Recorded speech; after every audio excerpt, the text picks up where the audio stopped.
press or with the handstand would be playing with the blanket, okay, sliding back and forth, maybe working on sliding forward and pressing from there. Another would be playing with jumping to handstand from this position, okay. It really helps to engage your belly when you think, I'm trying to kick myself in the forearm with that straight leg, right? Others of you are going to practice your press.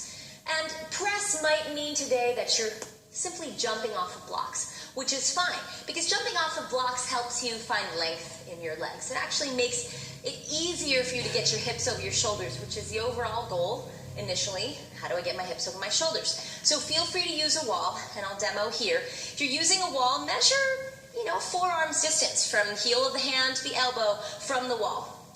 I won't use the wall, but pretend that I have a wall in front of my mat, okay? And I'm going to, what exactly am I doing here? I was handstanding there.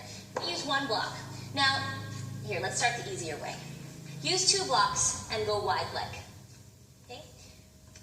With your feet wide, you're going to put your hands down, not too far forward because you're trying to get your hips over your shoulders. So hands underneath the shoulders. Now at first, just practice, and a wall can be behind you here, just practice coming up onto the balls of the feet and leaning more weight in your hands than you have in your feet. Now you're not leaning your shoulders too far forward, you're more leaning into the hands and lifting your butt up. From there you might bend the knees and just go a little bit off the blocks, okay? That might turn into a hopping out, right?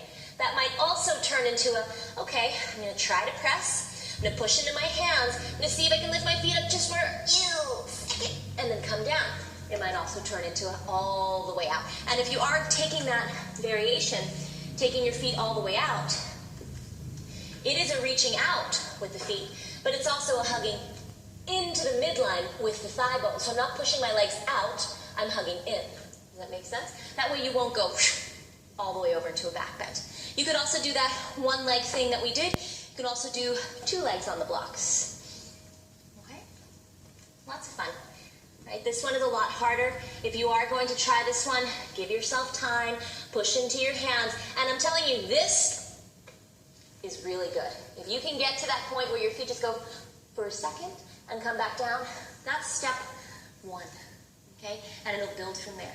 So go ahead, have some fun with it. I do have a little fun exercise for those of you who might want to go a little further.